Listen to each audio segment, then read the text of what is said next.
strong with the Force you are, young Padawan. What is up, everybody, and welcome back to the Scevoli Show, guys. I'm back again. I know, I just keep knocking these interviews out with people, best buds all over the internet buddies. It's like Thunder Buddies for life, but we can't sing the song on live. We can't do that because Ted, that's copyright, and then I got to deal with the teddy bear. That's a lot of stuff. Mark Wahlberg, that's a lot of stuff. But welcome back to the Scevoli Show, guys. I have a very special guest that I've been meaning to get on the show, but he's just so busy. He's doing diamonds and figs. You put them together, you make diamond figs. He's also a Jersey buddy of mine. Not really, but we're just gonna say that because we like saying that. But Will, how are you, my friend? Diamond figs, ladies and gentlemen. I'm good, man. Thanks for having me. You're welcome. See, I clapped for you, so no one else did that. Yeah, I'm expecting that when people watch this on playback, that they start clapping when they're in their car or when they're in a drive-through and they're watching this to just clap when they hear my name. Now we all will. Like when someone says Will now, not even Diamond Figs, I'll just start clapping. I'll go, yeah, I know him. Chris, are you right? Are you talking about the right one? Yep, I am. Just Pavlov's dog of clapping instead. Yeah, just like a tennis clap. When you play tennis or play golf, Will. Diamond Figs, But how are you, my friend? How's everything? Good, man. Recorded Dark Side Secrets right before this. Fun week for Star Wars fans. At least, today's Wednesday. So yesterday, 2 days ago, Bad Batch trailer came out. Bad Batch Season 3. Looks like it's going to be fun. Star Wars fans are eating good with that because that's honestly my most anticipated show of this year. And I said it before I saw the trailer, just based on everything we saw in Season 1 and Season 2. But for Season 3, I'm very excited to see what happens to this story. And I think it could be some of the best Star Wars television we've seen in a long time. I know, because it comes right from Clone Wars. You get the Bad Batch right out of Season 7. And the Bad Batch, the cavalry has arrived, Yep. They're coming full force with this season. I think it's going to be an up and down season. Like last season, it really had no, I don't say filler episodes. I just say, important pieces to the puzzle. They are important. This one's important. That one's important. That one's important. But they didn't have, every episode really hit last season, especially with the Cody episode. I feel like that's one of the best animation episodes we got in animation because all this time, where's Cody? Where happened to him after Order 66? Yeah. He's got Obi-Wan. Oh, he's still working for the Empire. Oh, okay, now we get that. And then we get Crosshair. His chip is out, which I don't think his chip is out. I don't think so, but that's something we can debate or not really care about because he's turning back good. He's going to be good. We believe in Crosshair. You see him at a couple points in the trailer with Hunter and Wrecker. So, we were scrubbing through it. I've watched that trailer 100 times since it came out, just because I'm very excited about it. And that trailer was jam packed with little details of what's to come in this season. But within the first 30 seconds of the trailer, it might even be the first 15 seconds, you see Crosshair standing behind Hunter at one point, wearing his Season 1 armor with the red and the helmet and everything. Oh, wow. And Hunter is wearing his Season 2 armor, so the updated, repainted armor. So it shows that it's post Season 2 of them together. And he's on the ramp at one point. If you scrub through, it's eagle-eyed fans will scrub through and be like, oh, there he is. We did it with Fennec Shand at one point, where she's on the boat when Hunter gets eaten by that Star Wars alligator thing where he gets pulled into the water in the trailer. She's standing on the boat behind Wrecker. There's a ton of stuff like that where it's little things hidden throughout that trailer. It's really cool. Because you really have to go piece by piece because I didn't see I saw they had when they showed Tech, they were shooting still. That's a flashback probably. Yeah. Because Tech is gone. Now, I'm going to ask you this because I've seen this on social media. Is it CX? I could say that. It was a trooper, but it had the mask, a mask on. Do you think that is Tech? So, from rewatching the trailer, actually, right before recording this, CX1 has the voiceover at one point in that trailer of they're coming for you, they're coming for you all. However, it looks like the clone who has his helmet off says that, which we were talking about it and we thought was Fireball, the same clone at one point in the trailer who has the flamethrower. Okay. It could be him saying that. However, a lot of people think that the helmet guy is CX1. However, at no point can you really confirm that he's saying anything outside of him just kind of standing still. Yeah, it's just like he's saying it, but you're not actually looking at him saying it. Yeah, so it's easy to pinpoint that audio and like give it to him and assume that that's CX1. But there's a ton of predictions. Like, could Crosshair's a safe one? I think Crosshair is the safest bet, but I would be kind of mad if it was Crosshair just because they already did the whole working for the Empire thing. So for him to be brainwashed and used again, I think would be like, it would make sense, but probably not what I would want to see most. Tech brainwashed to work against his brothers after falling is one that I think is probably where my chips are on the most. If I had to say, that's probably the most possible. My other two that are like kind of out there, one would be Cody, just because we don't really see what happens to him after Rampart says he goes AWOL. And then my fourth one is Boba. Would be awesome to see, because at this point he's older than Omega, but kind of like right at prime age for a clone. He's on that younger side of things, and it would make sense for the Empire, after obviously we know in Empire that in Empire Strikes Back they use Boba to go get Han Solo and do all of that and track him for Jabba the Hutt. So it would make sense that this would be kind of where that starts to bud for him working for the Empire, of building that relationship. So I would love to see that. Also, like the relationship that he has with Omega already, of them being so close, of like the Alpha and Omega sort of deal with both of those clones. And those were outside of Boba being the one clone that is no different than Jango Fett. Omega's the exact same way. So just to have those two, I think would be awesome. And one working against and one working for would be really cool.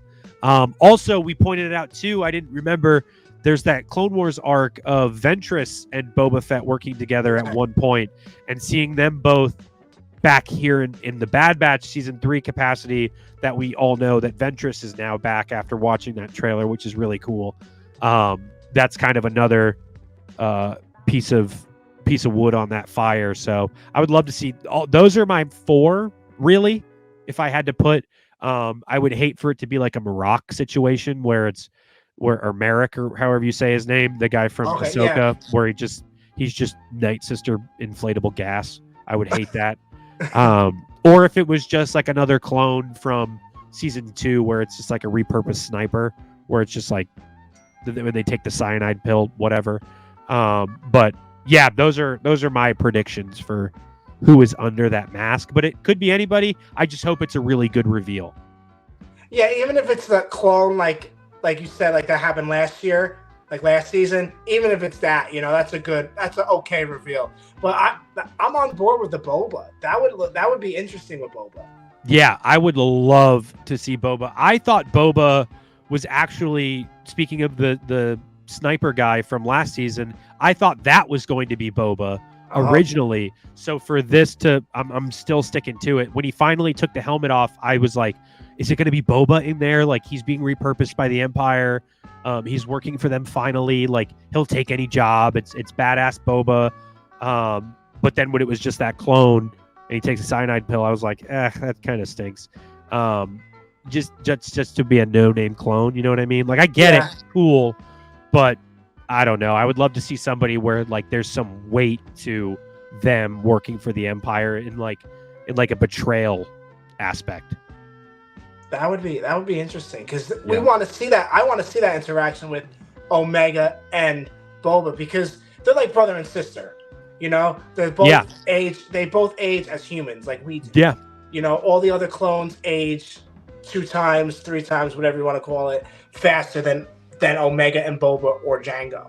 Yeah. And I just I don't know if they'll put that in this show or maybe add it in another show.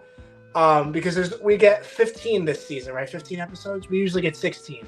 Yeah, it's 15. So the first week is a 3-episode premiere, and then there's, I think it's like week 8. It's like another 2 episodes back to back.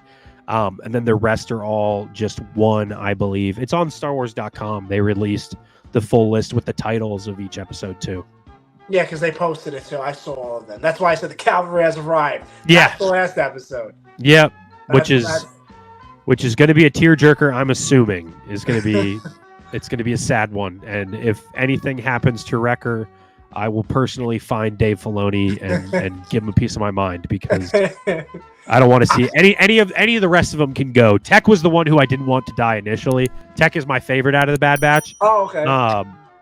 But if anything happens to Wrecker, I'm done for. No, I love Dave, because they all have each different skills. You know, yeah. Hunter is like Rambo. Wrecker's the strong one. Tech is the smart one. Crosshair is the sharpshooter. Who else is on the Bad Batch? Totally forgot. Echo's the one that gets through the things. He's like the hacker guy. The hacker dude. Omega is like the shooter and like maybe force sensitive. Do you think Omega is force sensitive? I really hope not. But like also at this point, anybody can be force sensitive if they try hard enough based on midichlorian count. So that's something that I don't know. I don't know how that works with clones, if they, because like humans and other species all have midichlorians. So does that mean that Jango had the lowest amount of midichlorian count for him to not be a Jedi? So that means when his genes were repurposed, do those clones also get a low midichlorian count? I don't know how that works. Now that I'm thinking about it, weird. That's super confusing. Yeah, that's like really science that I failed at. It's science that I failed at. And I can't even do the math like that. That's a lot, because with the clones, it's different than a Jedi. It's different than actual species in Star Wars. Yeah. But I would actually, like, I always said this, and even when the first season happened, I think Omega is some kind of a force sensitive being, you know, because she's important. Why is she so important? You know, we haven't found that out yet. We know that she's a regular clone. She aged and with Boba Fett and Jango. But what makes her important? Because anybody could go after Boba. Like, okay, he's a regular clone too. But why is Omega the most important? Because the Kaminoans want her and the Empire want her. For cloning, where are you going to clone her if she's just a regular clone? Yeah, I think like the safest bet for that is just because she's the only other unaltered clone like Boba Fett. So all of the rest of them have the life cycle evolution that's sped up, and that she is not sped up like the rest of the clones. That would be kind of a good thing for the Empire, especially for like the Palpatine cloning situation and seeing Snoke eventually in the sequels. And we know that that's kind of where things are going with Mount Tantus and eventually Exegol and all of the weird experiments like in Mando with all of that stuff. And they're trying to take Grogu's blood and all of that stuff. We know that that's kind of where things are going to lead up to what eventually happens in the sequels with bringing back Palpatine, the somehow Palpatine returns of it all. So I think having Omega as that clone to kind of like do experiments on and repurpose as this is how you make a clone that doesn't have an advanced life cycle, and how do you benefit from that, and how can you make better enhancements like what they did with the mutations for the Bad Batch. I'm sure that's what they would want, is like, what if they took all of the best pieces of the Bad Batch and put it into a clone that doesn't have an advanced life cycle? You know what I mean? Yeah, because they want like, I feel like they discontinued clones, but they still were making clones on the side.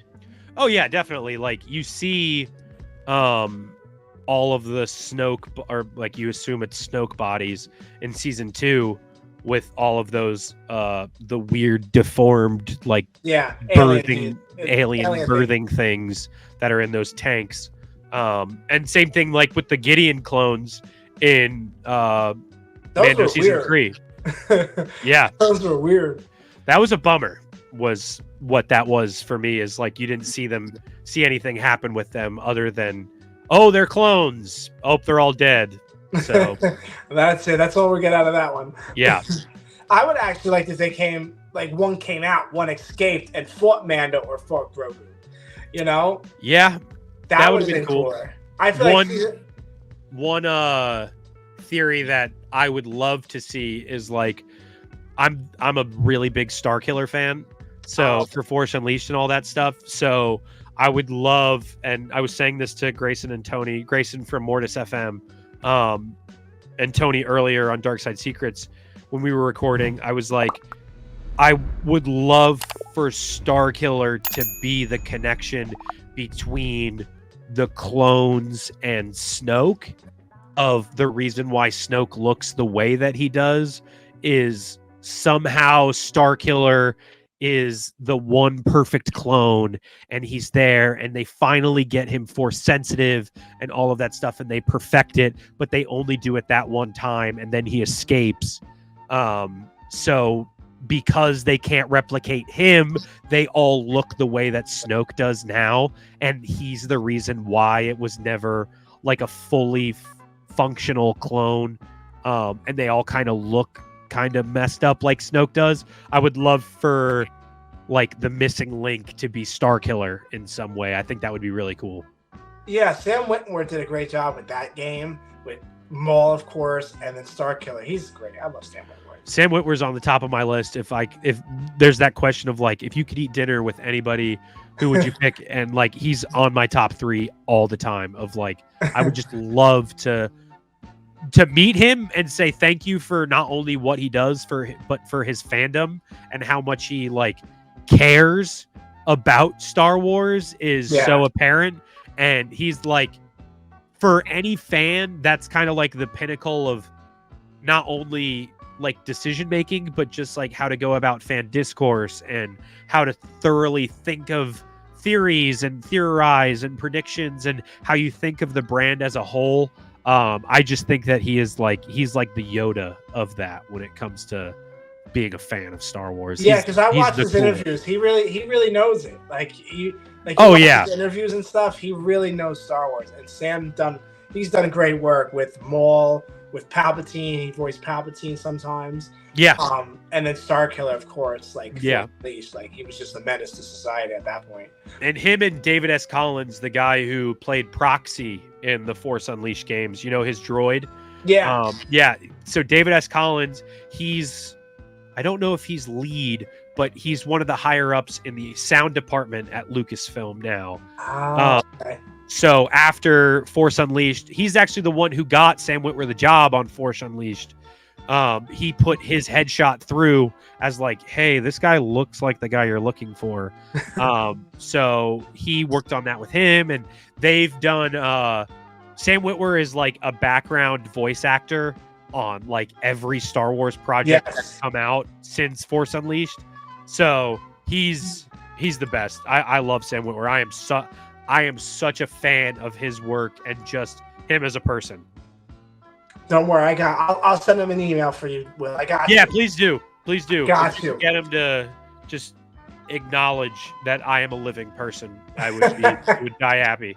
that would make your year. You would just die right there. Will you be like, all right, I'm going. That would make my Star Wars, my career as a Star Wars nerd, and my fandom, and that would make, honestly, I'd be living off that for like, I'd probably be 60 talking to people, be like, Sam Witwer knows who I am.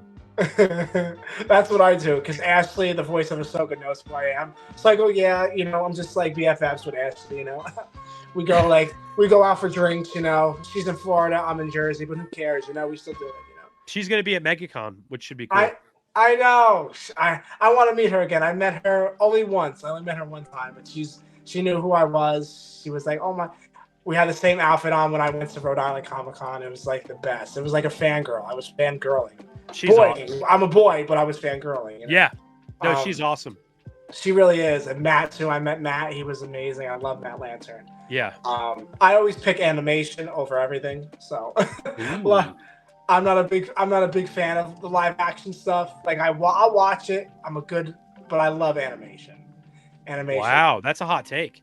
Yeah, like I love because you could tell so much story in animation. You know, you don't have to rush the story or you're leading something up to it. Like live action, like especially with the Ahsoka series. Like I love Ahsoka Tano. Like Ahsoka Tano is like my god. Like she is my god.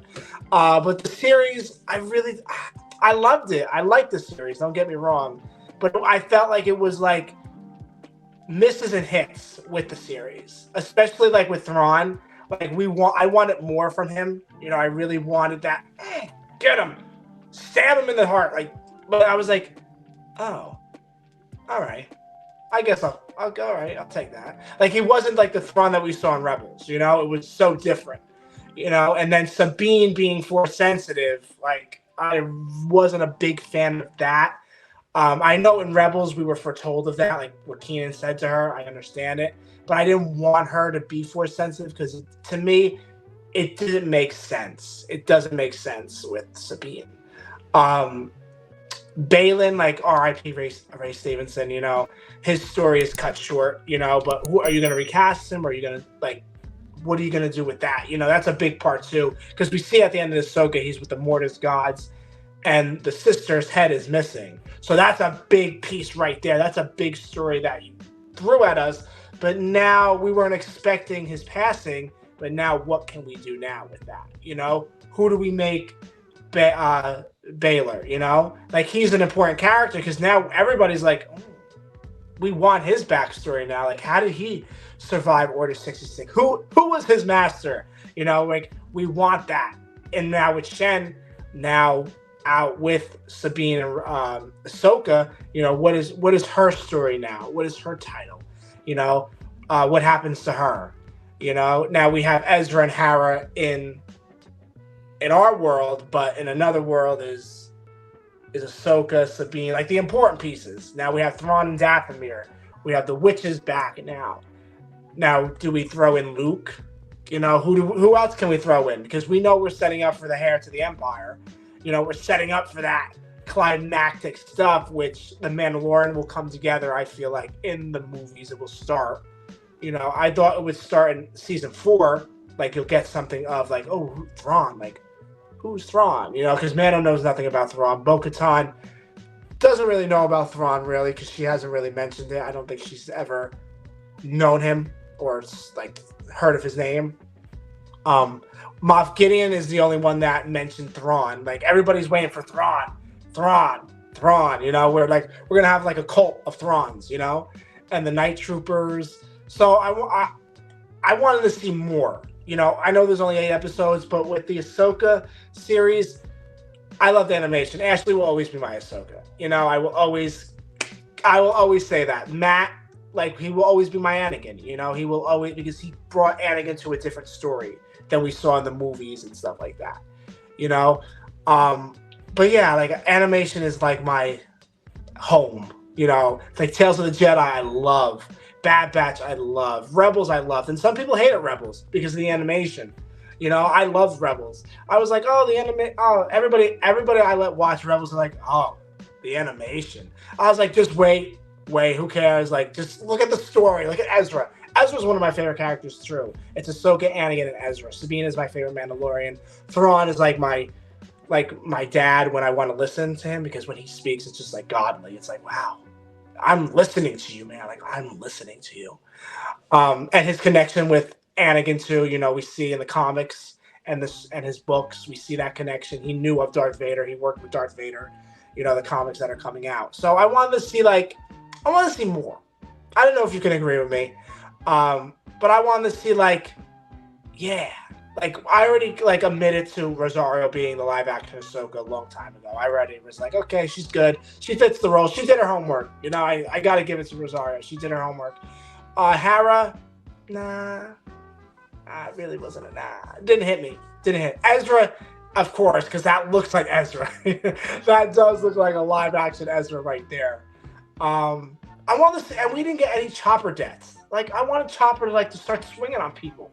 You know, we didn't get any of Chopper's deaths, you know, and then we get like Sabine's family died at the Purge of Mandalore. You know, we get that. Like I want to see their parents one last time, or at least like there was no like, how can I put it? There was like everybody forgot each other. Like Thrawn, when he met Sabine, it was like, oh yeah, you're Sabine. All right, I've known you for maybe 2 years. I don't really care. Just go with the cell. Like you'll find Ezra. Don't worry. Like that. Like, you know, like when Thrawn's name was mentioned, everybody like shit their pants. Like they were like, oh my god, Thrawn, is he coming back? Oh my god, he's a villain. You know, that I liked. Like every time they mentioned Thrawn, it was like it hit that Thrawn was coming and he's a serious threat. But some things I just didn't like. It was alright. It was there. Like I was a fan because of course Ahsoka's my favorite character and I love more of her story, animation or live action. You know, I'm there. But some things I was like, okay, they did that right, but they did nah. You know, people hate me for that. My friends are like, Chris, the episode was amazing. It was great. But me as an Ahsoka fan, you know, I'm watching it. I'm like, yeah, that's cool. Even when like they went back to the Clone Wars, I wasn't one of those people that was like, yeah. No, I wasn't. No, I was like, nah, leave it.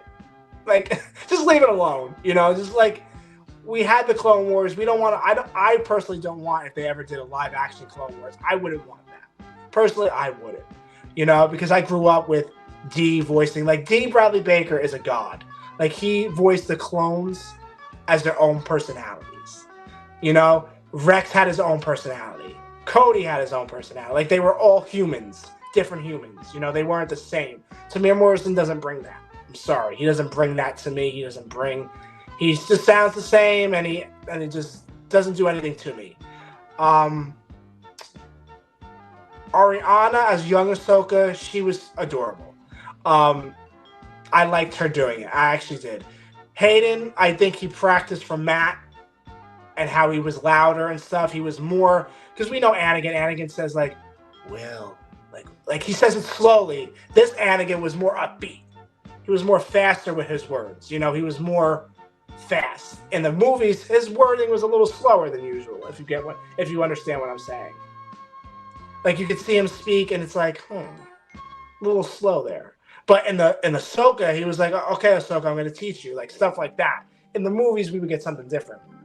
So it's all, yeah. So what I'm saying is animation is like my favorite. What I'm saying. I dig that. I think, like, at least my view on the Ahsoka series was, like, obviously it's cliche now to say it's Rebel season 5, but I really loved the progression of Ahsoka's story. Yes. Through it.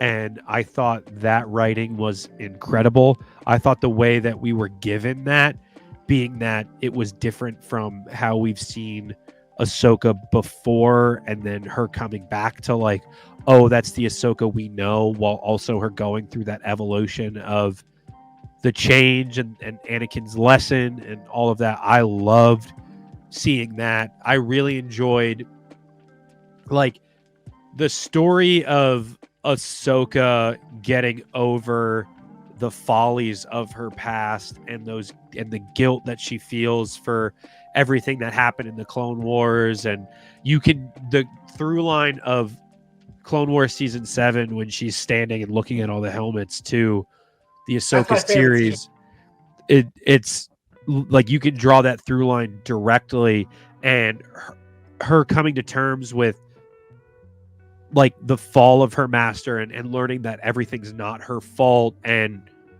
her understanding that she has to continue fighting, and her continue fighting doesn't just mean the Anakin side of things like her master, where it's actually saber combat, but just to persevere, is such a cool story. And to me, that's what Ahsoka is no matter, it's like that Rocky thing or Batman Begins of like, why do we fall, Bruce? So we can get back up. Like that's who Ahsoka is in my eyes as a character. So to see her go through that, not only to like teach everybody else who that is, but for her to learn it as a character, I thought was fantastic. Yeah, like Ahsoka to me is like hope.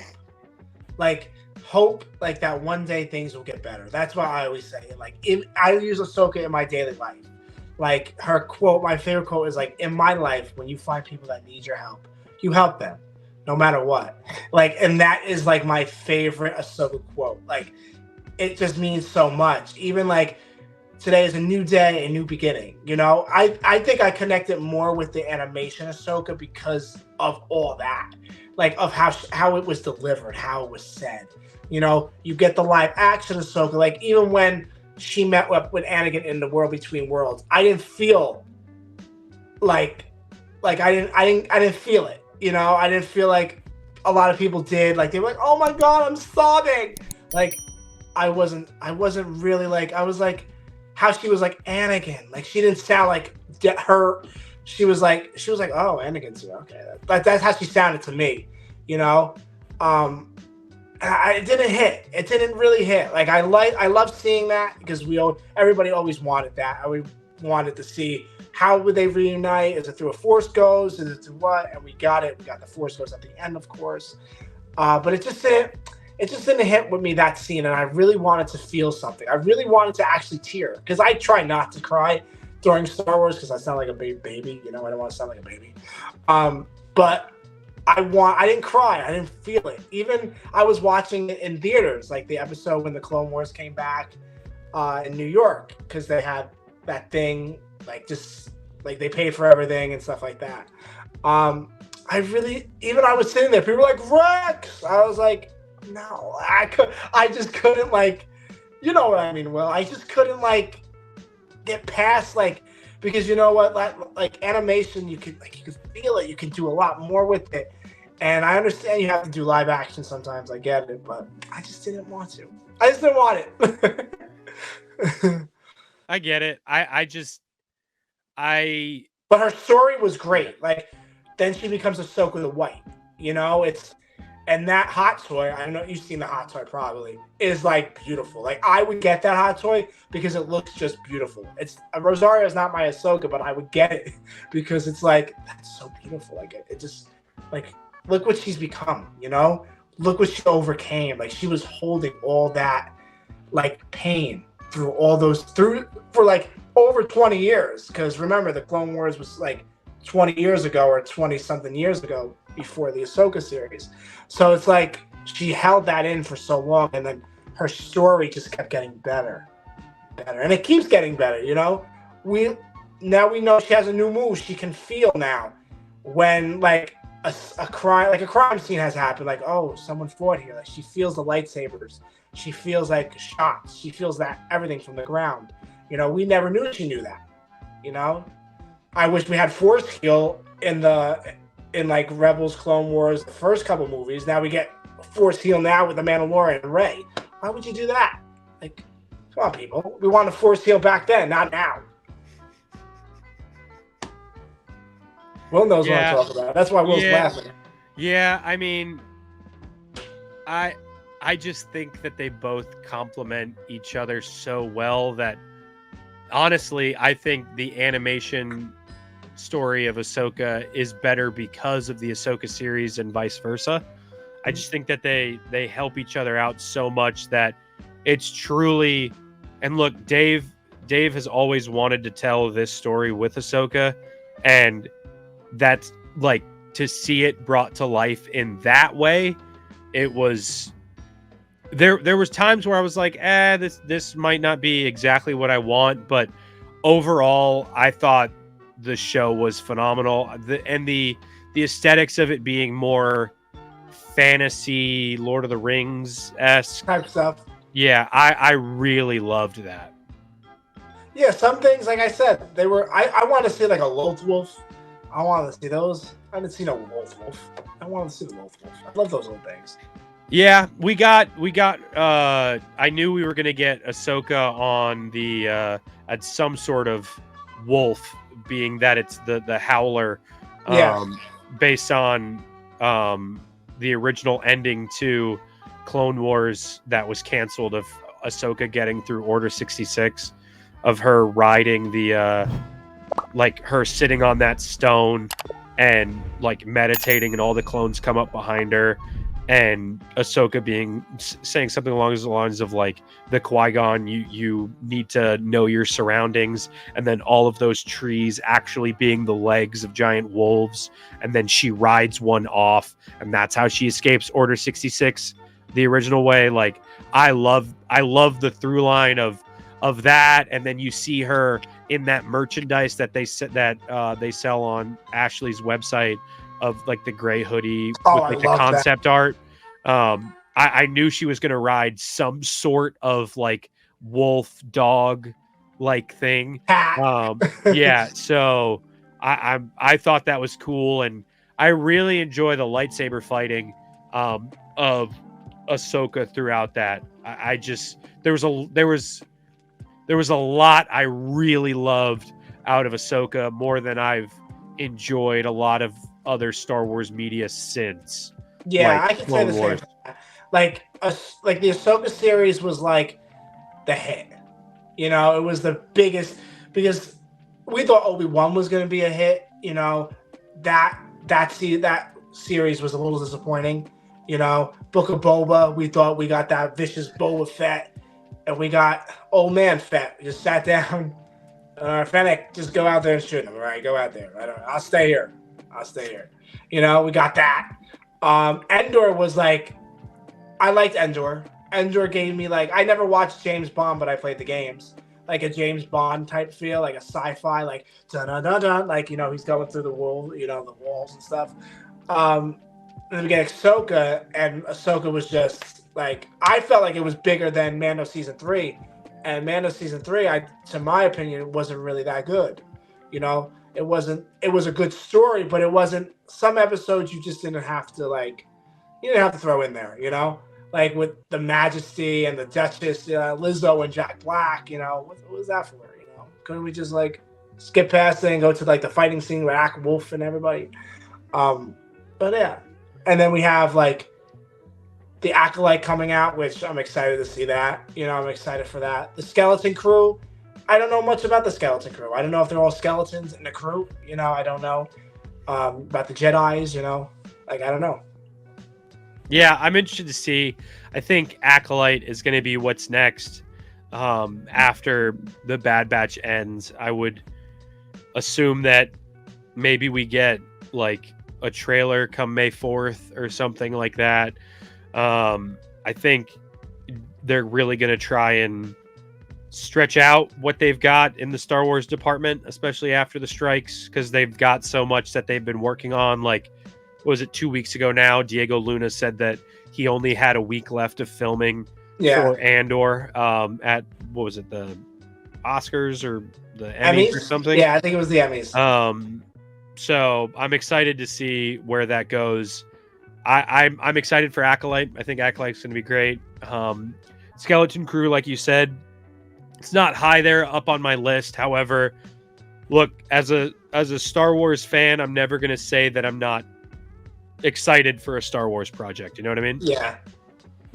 I think but Skeleton Crew might be like the one that beats everybody out, though. You know, it could be.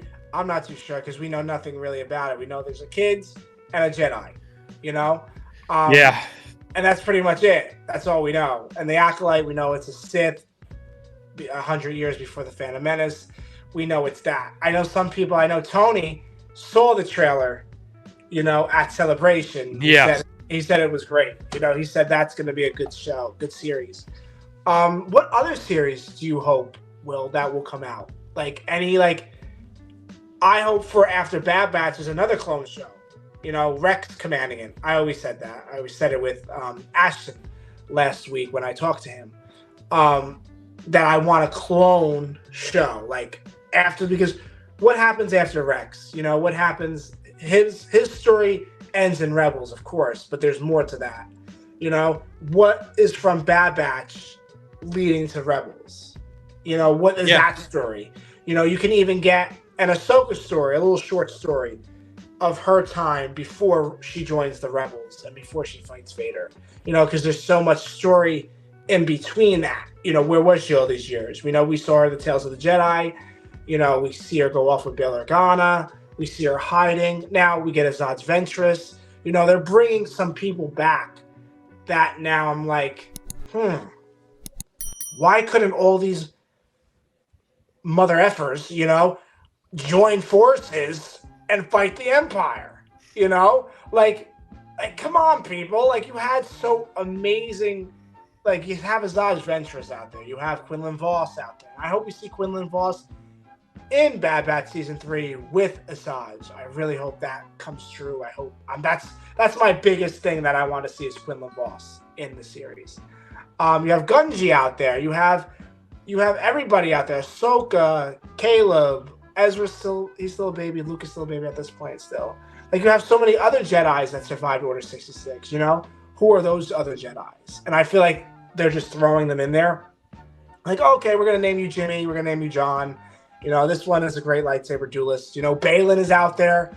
You know, where did he go for after Order 66? Who was his master? You know, what was he like? You know, I want to show like around those kind of things, you know, because I love like post-Republic to Empire, then Empire into Rebels, and then like that I like that combination. Yeah. Order 66, like more Order 66. I hate Order 66, but I would like to see more in-depth story, like an episode where how did they escape? You know, because how did they Jedi that lived in the temple? How the hell did they get out? You know, if it's a youngling, like Riva, like she got shanked, and then she's still alive, you know, and then she gets shanked again in Obi-Wan. How does she survive that? Where's that story? Like, I want to see something in depth of the Jedi Temple, Order 66, getting out of there. Give me a whole 25-minute episode on it. I love it. Yeah, that'd be cool. I think as a fan, something that's really awesome is seeing like those gaps get filled in. That's one of my favorite parts of the Star Wars fandom. It's like rather than like a Marvel or a DC when it's like everything is a multiverse or everything could change on a whim. With Star Wars, you can't really change the backbone of the original 6.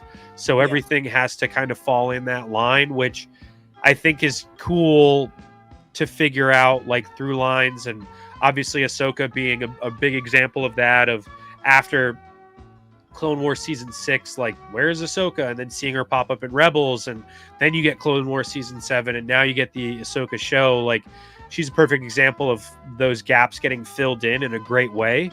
And I think she's also kind of that connection of like Rex and some of those other guys of, hey, where are they? What are they doing?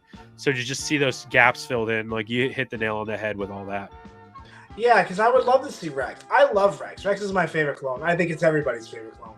You know, I love Cody. You know, I'm a big fan of Cody. I want more of his story. You know, I said it last week. I said it with Tony. I said it with Ashton. I just need Kenobi and Cody just to hug it out. You know, have a kumbaya session. You know, how's life? I try to kill you. You know, where's that monster that fell with you? You know, how's that doing? You know, yeah. Like I want that. I want just like the fill in the gap with that. You know, because I feel like Star Wars fans, we want it. You know, we as Star Wars fans want that. See what happened with Cody and Kenobi, you know? Yeah. We get Kenobi and Rebels, you know, fighting Darth Maul for the final time. You know, that wasn't supposed to be. Reva wasn't supposed to know where Luke was, you know? It just happened. You know, they just threw it in there. It just happened. But I would want to see, like, yeah, that's that kind of shows I want to see. Like, those are the kind of shows that next animation series that you can have. You know, and like do a youngling show, you know, youngling Jedi's growing up in the post-Empire world. You know, let's see how that goes, you know, because you have so much story to tell, and you just keep adding characters, and then we go, but what's their backstory? Will we ever get that backstory? Because it's so hard to tell it because you're throwing in a live action, and these live action people are not that young no more, you know, they're not that young. Put it in animation, oh, we could just do the voice, and you got a story, you know? Like, don't give us Reva, throw Reva in there, and now after the Kenobi series, where the hell's she at? You know, did she stay on Tatooine? Did she get off Tatooine? You know, what was her story? You know, there's so many stories that I feel like Star Wars doesn't bring out until like years later. And we're like, oh yeah, Riva, I remember her. You know, like with Asajj Ventress, we thought Ventress' story was done. You know, I loved seeing her in the trailer. She looks great. You know, with her yellow lightsaber, the Dark Disciple. Now you change that story because she was supposed to be killed by Count Dooku. So, then that's in that sense, it leads up to the Dark Disciple, but it doesn't really because she's dead. You know, unless you're making another Dark Disciple book that she's resurrected by the witches or Quinlan Voss brought her. You know, maybe like that. Yeah. That's the only kind of sense I can say is that because you change the narrative of the book, which I'm totally for. You change Caleb's, like Caleb actually knows the Bad Batch, you know, but where is he now? You know, does he comply with the comic book still? You know, does that still happen? Because it wasn't supposed to be like, the Bad Batch wasn't supposed to meet them. Him, excuse me. Yeah, I think the Asajj Ventress stuff, like there's that that quote from the Bad Batch showrunner that the seeing Asajj in the trailer, like obviously fans were up in arms of whether or not that was going to change what happens in Dark Disciple, but that it aligns directly with the book is a good sign. So I would assume it's just she survived getting electrocuted by Dooku, especially because on StarWars.com, when you go into the databanks, it was updated that the final line of where it talks about her death of sacrificing herself to save Quinlan, now it says, but that wasn't the end of Asajj's story, ... So okay. It was updated like within like an hour window of that trailer coming out to go back into the databanks, and now it kind of shows that. And look, it could mean that that's not the end of Asajj's story because they're going to go and fill in the blanks, or it could mean that it's going to take place after the events of Dark Disciple, which in the timeline of when Dark Disciple comes out, Bad Batch season 3 is definitely after that. So I think it could be just her sacrificing herself, but also staying alive. There's also the theory that has been, it's not gaining a lot of traction, but I've seen people bring it up every once in a while, is because she is a Night Sister, maybe she was resurrected with Night Sister magic or something after the events of Dark Disciple, in the way that the like people were brought back from the dead, like Maul and Savage and all of those guys. So maybe it's the same thing with Ventress.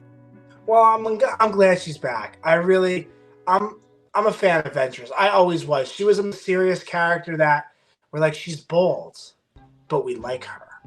You know? She's been around a long time too. Like since 2003, the Gendy series. So like she's been a cool character, and she's something that George wanted to push through for a long time. So very cool.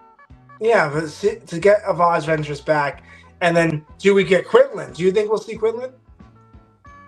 I would like to, only because we saw his, like, we got the Quinlan drop in Kenobi. Yeah. So to see, there's another theory that I've been trying to see if it gains weight or anything, or gains traction, is a lot of times people have been saying since the Bad Batch trailer came out that maybe it's Asajj and Quinlan who set up the hidden path that we see for the younglings in Kenobi. And that's why when it says Quinlan is here, maybe Asajj is a big part in helping him do that, which would be cool. Yeah, I would love, because the path is something that we don't know about. You know, we find out in Kenobi that we never knew there was a path, and there's all Jedi names up there, you know, who helped the path. You know, like I would like to see who created the path. You know, who did it? Was it Quinlan? Probably not Quinlan, or probably he was helping, because like after Order 66, everybody's scattered. You know, everybody across the galaxy scattered. So I would like to see that. Who formed the path, and why did they form it? You know, how did they change the identities? How did they change them? You know, I would like to see that also in one of the shows. Yeah, that's true. A lot of story. Yeah, I mean, filling in the gaps is kind of the name of the game when it comes to Star Wars, and as a fan, that's what I love to see is those mysteries uncovered and understanding the full story of a character. So you could pick out just about anybody and be like, okay, well, where were they in this year, and tell a story about that. That's something I loved about the comics when like Dark Horse was in charge of it. Yeah. For like Maul and stuff like that is filling in those gaps, and like the Kenobi stuff in between now what's the Kenobi series where that ends and A New Hope, like the stuff of those comics of like Hermit Kenobi and him fighting Chrysanthemum and that stuff where he's defending Luke out in the desert is like I would love to see that stuff filled in. I mean, you could do that about just about any character. Yeah, you could, because there's so much story to a character. Like, their story is never unfinished unless they're dead. Yeah. You know? Their story is never unfinished, and I want a Qui-Gon and Ahsoka meetup. Like I need them to meet each other. Force Ghost Qui-Gon meeting Ahsoka. You know, any way you do it. You know, I would love that because they're like I always said, they're similar characters to each other. They follow the Force, not politics, not nothing. They follow the Force, and that's why I always loved Ahsoka and I always loved Qui-Gon. You know, because Qui-Gon was the example that all Jedi should have been. You know, follow the Force, stop hearing other whispers. The Force will guide you, and I think that's what guided Ahsoka all this time, even up to now to her series. Yeah, no, it's true. I think that, I mean, it would be cool to see Qui-Gon's Force Ghost meet up with some other people. I think my number one would be Luke, just because that's kind of the direct lineage there of Qui-Gon to Obi-Wan and Obi-Wan to Anakin and Qui-Gon finding Anakin and then Anakin directly to Luke. Like, obviously, Ahsoka is part of that lineage as well, but I think Luke, especially with him and his teachings from Yoda and Obi-Wan, that's something I would love to see is Luke conversing with a Qui-Gon Force Ghost. Yeah, we would want that. Yeah. Maybe, and we want like an Anakin and Luke Force Ghost, like Anakin's a Force Ghost and he's talking to Luke. Yeah, kind of like Shadows of the Sith, that book that they released. That would be awesome. I think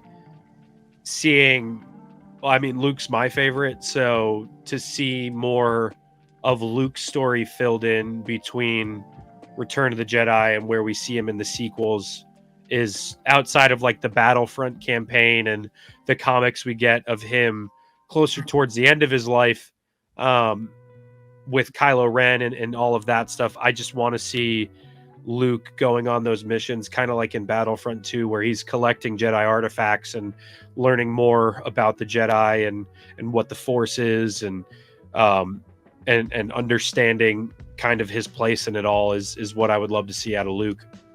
Yeah, because Luke, you have so much story with Luke too. You know, he trained little Grogu, you know, and that didn't work out. Grogu wanted to follow the Mando. You know, he wanted to be with his dad, you know.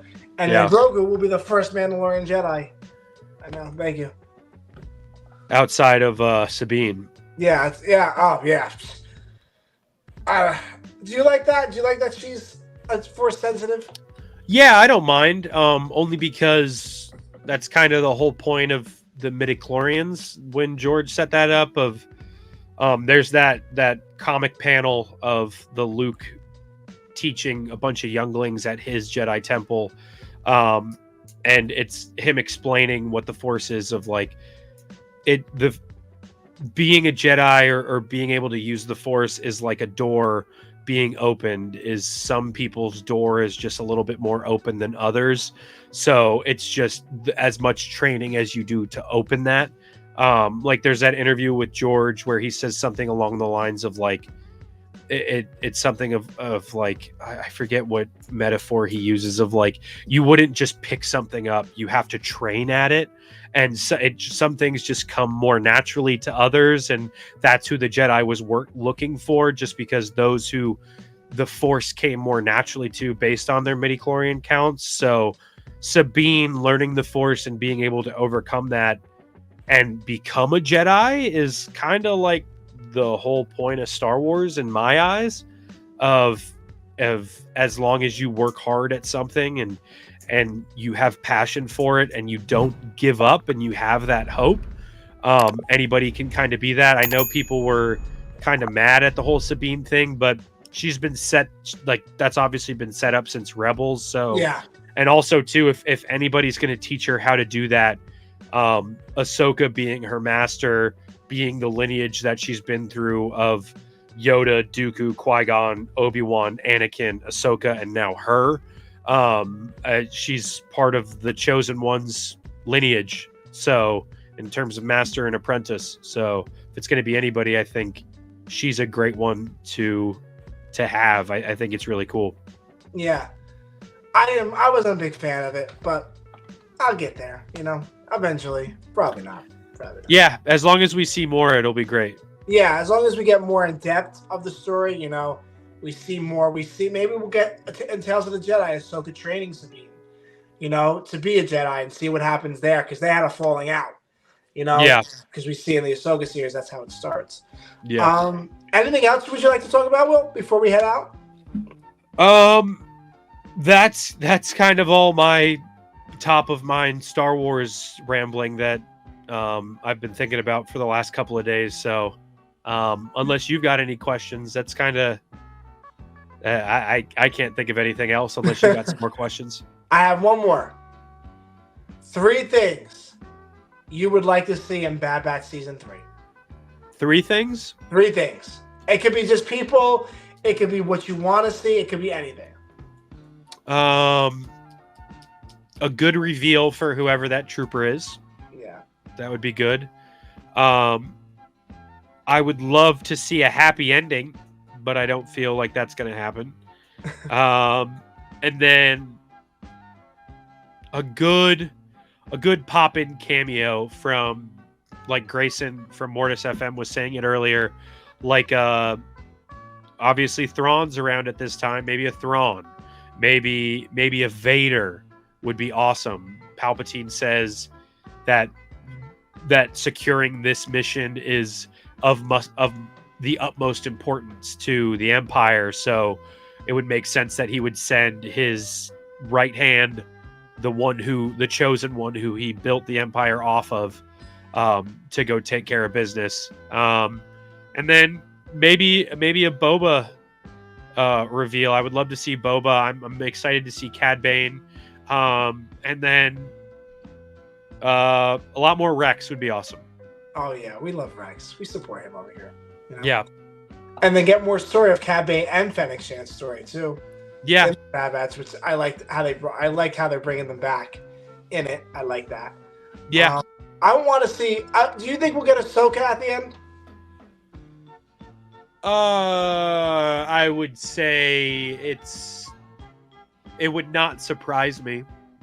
It would not surprise me. Yeah, I mean, look, if she was to be there, maybe it's her with Rex at the end. Because I don't know if at this point she's Fulcrum or not. It might still be, I forget who is right before, but when she starts using the title of Fulcrum in Rebels, maybe that's who we get Rex calling her as a hologram at the end. If anything, I don't think it would be very big. Yeah.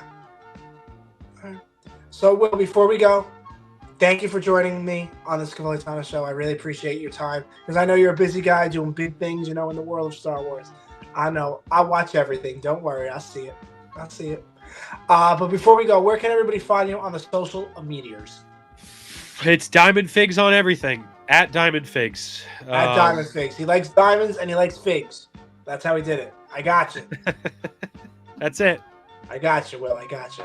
I'll put all the links down in the bio. Thank you, Will, so much for joining me. Come back anytime. Just talk Star Wars with me. We just talk. That's it.